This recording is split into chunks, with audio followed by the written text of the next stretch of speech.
পণ্ডিত ঈশ্বরচন্দ্র বিদ্যাসাগরের শুভ আবির্ভাব লগ্নে আমার নিবেদন একটি কবিতা অষ্টাদশ শতাব্দীতে।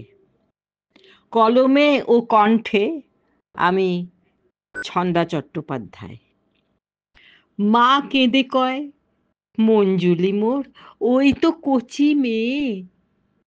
সামাজিক বিধি, সেই পিতা মহাসৌভাগ্যবান যে করে অষ্টমী নবমী বয়সী কন্যার গৌরী দান। অতএব কুলীন বামুন বুড়ো বর সেজে এলো, ফুলশয্যায় বালিকা কন্যা রজস্বলা হলো। ছিন্ন ভিন্ন হলো মায়ের বুকের নিধি, খায় সামাজিক বিধি। তার মাস ছয়েক পর মরলে বুড়ো বর, হতভাগী বালিকাকে জ্যান্ত জ্বালায় চিতা, মহাসতী ভাগ্যবতী দেবী স্বরূপিতা। কপালে থাকলে বিধবা ফেরে বাপের অথবা শ্বশুর ঘর।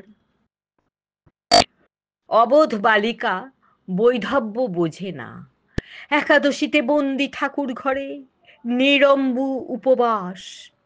খিদে তেষ্টায় ছাতি ফাটে, শিবলিঙ্গের গা বেয়ে গড়িয়ে পড়া দুধ জল মেঝেতে জিভ দিয়ে চাটে।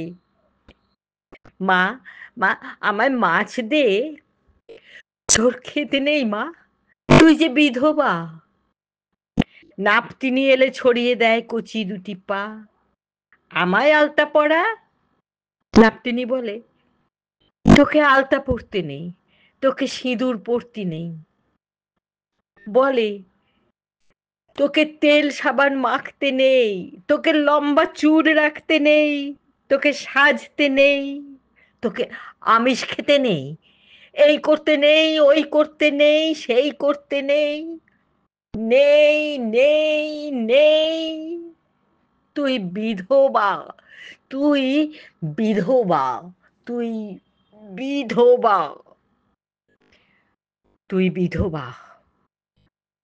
শুনতে শুনতে বালিকা বড় হয়, হয় পরিপূর্ণ নারী। শূন্য বিছানা হাতড়ে মরে, ভাসুরপো দেওরপো হাত ছানি দেয়, কাছে ডাকে। শৈশবের খেলুড়ি কানাই মোহন বাঁশি বাজায়, বুকের মধ্যে জ্বলে পুড়ে যায়, বুকের মধ্যে জ্বলে পুড়ে যায়। রামমোহন, তোমাকে অভিশাপ দিই, সেটাই ভালো হতো যদি সেদিন জিয়ন্তে যেতাম পুড়ে, সইতে হতো না এ যৌবন জ্বালা। বিধবা, বিধবা, বিধবা শুনতে শুনতে কান হলো ঝালাপালা। ভাগ্যক্রমে জুটল না তো মানানসই বালক বর, বালিকা বধূ হয়ে সাজিয়ে নিতাম আপন খেলাঘর, আমার বিধুমুখী সইয়ের মতো। এখন আমি ব্যর্থ জীবন এক বৃদ্ধা, গলগ্রহ সংসারে। আমার জীবন শুকিয়েছে, যাক।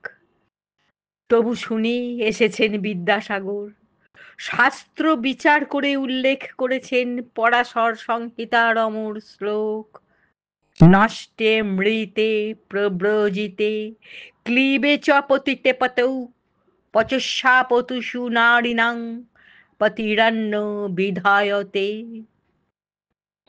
আমি বলি, বিধবা বিবাহ নয়, না, নারী শিক্ষিত হোক স্বনির্ভরতায়, চেতনার মশাল জ্বালিয়ে নারী আপন ভাগ্য নিজেই করুক জয়। নারী আপন ভাগ্য নিজেই করুক জয়। নমস্কার।